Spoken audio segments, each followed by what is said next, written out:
Hola, ¿qué tal amigas, amigos? Bienvenidas y bienvenidos a este nuevo vídeo para el canal de Casortech. Y en el vídeo de hoy vengo a hablar un poco del tema de mapeo, que bueno, casi todos los años he sacado una actualización según el año en el que estaba. Este año estamos en 2021 y hay nuevos drones que quizás se quieran introducir al mundo del mapeo. Personas que quieran hacerlo ya sea por nivel profesional o a nivel, por así decirlo, de hobby. Y es una de las diferencias que tenemos que tener ya, nada más empezar, saber que para qué vamos a hacer los mapeos. Normalmente las empresas tienen pues drones especializados que pueden ser drones RTK y hay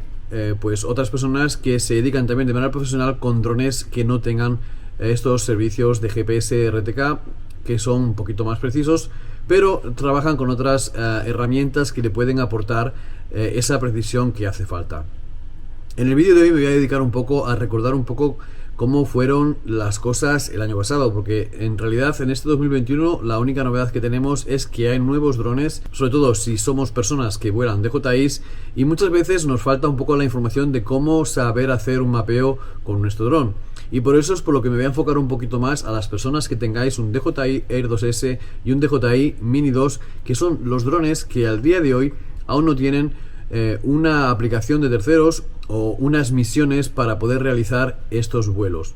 Por eso es por lo que me voy a basar en hacer un pequeño vídeo en el que voy a daros las herramientas, a mi punto de ver, que os pueden valer para hacer mapeos con vuestros drones. Como digo, no solamente se refiere al DJI Air 2S o al Mini 2, también pueden ser cualquier otra clase de dron que carezca de programas de terceros o que carezca de misiones para poder hacer estas cosas. La verdad es que os voy a dejar aquí arriba en la descripción un vídeo en el que yo hacía dos maneras diferentes de recuperar las fotos. Una era de modo manual, es decir, vuelo y intento sacar fotos cada pocos segundos, es decir, me vuelo con el dron, paro, hago la foto, desplazo el dron, paro, hago la foto y así sucesivamente hasta contemplar todo el terreno que quería mapear. En una segunda parte, pues lo que hice fue hacer con lo que sería el temporizador de fotos, que como digo también se puede hacer, y el temporizador de fotos sacaba cada 2 segundos una foto y yo volaba a una velocidad de entre 5 y 8 km por hora para que así el dron tuviese el tiempo necesario para poder hacer una foto con bastante precisión y que además fuera fluido el vuelo y no perdiésemos tanto tiempo con lo de, como por ejemplo adelantar, sacar foto,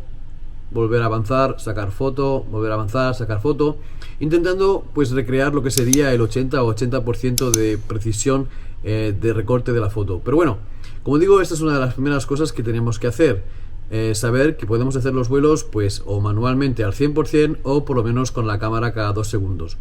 Hoy también puedo deciros que os aconsejo sacar las fotos en JPG y en RAW si podéis. Si tienes un programita que te ayuda a hacer el mapeo, o sea, esas herramientas que nos ayudan a crear el modelo o el ortomosaico en 3D o en 2D, pues tienes que fijarte si tu sistema, si tienes por ejemplo Metafase, si tienes por ejemplo Pix4D, si tienes Drone Deploy, si tienes de otros terceros, en mi caso sabéis que siempre hablo de OpenDroneMaps,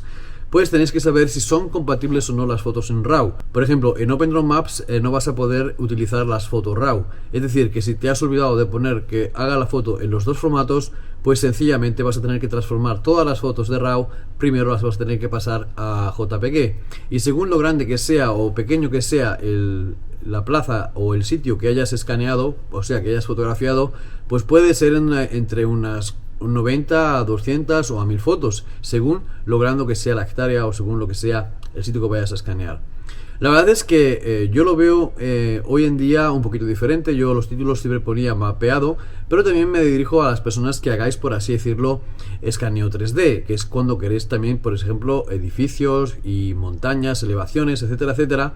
que sabéis que se tiene que poner la cámara de diferente manera. Yo últimamente lo que hago son hacer primero las fotos en perpendicular y después las hago esas que el gimbal está un poquito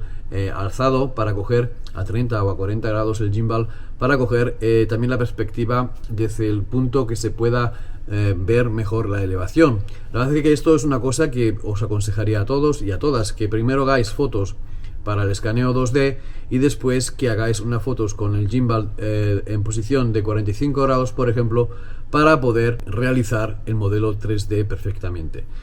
Como digo, estas son las primeras cosas que tenemos que tener en cuenta. Hacer el modo manual, como digo, paso a paso o con el temporizador de fotos, y es lo más sencillo que tenemos al día de hoy. En caso de que en el futuro pues tengamos aplicaciones de terceros que nos sirvan, es decir, que sea liberada la SDK, pues vamos a tener la oportunidad de coger aplicaciones como puede ser Drone Link, como puede ser Pix4D, como puede ser Drone Deploy, independientemente de si tenemos contrato o no con ellos, puesto que, como sabemos, os estoy hablando de cómo capturar las fotos. Sí, ya sé que hay empresas que te van a pedir que te registres, pero las hay gratuitas y las hay de pago. En este caso, las de pago pues serían, por ejemplo, Drone Link. Es una aplicación que cuando salió era gratuita y hoy en día vale un dinero. En cambio, Pix4D y Drone Deploy te dan la oportunidad de hacer las fotos, aunque en Drone Deploy a los 14 días te van a decir que no puedes seguir trabajando con ellos. Pero en ese caso ya me dedicaría a aplicaciones, pues como lo estoy diciendo, Pix4D, que sigue siendo al día de hoy gratis, la captura de fotos, y aplicaciones como por ejemplo en iOS de Autopilot, que incluso hoy en día ya contiene, por así decirlo, la aplicación y podemos poner incluso la velocidad, una cosa que antes no se podía, pero gracias a que los suscriptores de este canal me ponéis alguna vez algún otro comentario, nos podemos dar cuenta de estas cosas, y con vuestro aporte y los aportes que podamos dar los demás, pues estas empresas al final se dedican a corregir esos pequeños fallos que son útiles para hacer trabajos como por ejemplo el mapeo. Después deciros que, bueno, en el caso de los softwares que hay para hacer mapeo, pues si eres una persona que se va a dedicar profesionalmente, seguramente lo más conveniente será una empresa pues que ya te dé soluciones para equipos, es decir, que puedas tener el poder compartirlo con las empresas de ingeniería o arquitectura,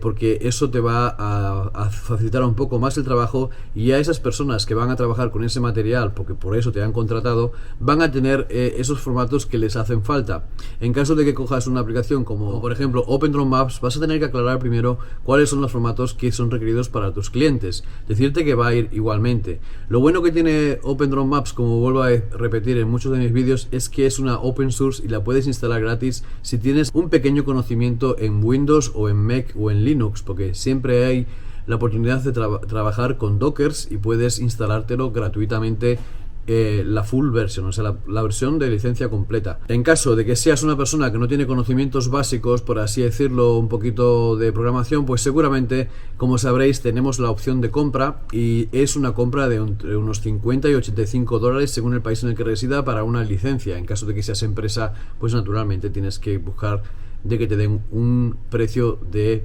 empresa. Deciros que todos estos software que estamos hablando necesitan mucha memoria de trabajo, necesitan una gran velocidad en sus procesadores. No os aconsejo hacer esta clase de trabajos con procesadores que sean inferiores a un Ryzen 9 en AMD y a un i7 en Intel. La verdad es que se hace muy pesado el trabajo y tarda muchísimo. Te requieren tener un mínimo de 100 GB normalmente en disco duro, y si puede ser en SSD, y te van a hacer falta como mínimo unos 32 GB de RAM de trabajo, ¿vale? Yo sé que hay empresas o youtubers que hablan de 16, pero olvidaros, lo mínimo son 32, puesto que software como por ejemplo el de Pix4D o el de lo que sería Metafase,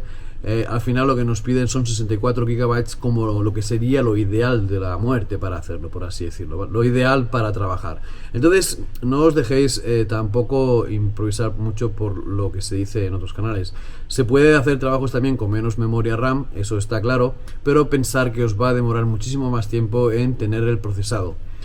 Creo que en este vídeo he hablado de todas las cosas más importantes que se tienen que tener un poquito así en cuenta, y durante este año pienso hacer más vídeos haciendo diferentes mapeos con los drones que os he inventado al principio, con el Mini 2 y con el DJI Air 2S. Lo que pasa es que tendré que esperar a tener un poquito más de tiempo para poder hacer esta clase de planteamientos, puesto que normalmente si vas a ir a una zona tienes que planear primero tu vuelo. Después, si es una clase,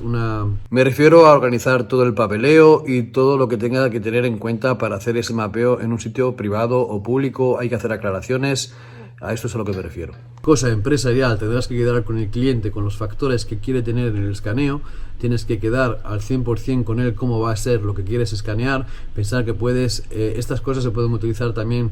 con aplicaciones como DJI Pilot o DJI Terra o Pix4D Agricultura, para pues también lo que sería la cuida de la agricultura, o sea, de las plantaciones que tengamos. Entonces, según el desarrollo que vas a tener, pues tienes que tener una preparación de lo que vayas a escanear, lo que vayas a fotografiar, lo que vayas a hacer, el formato de modelo.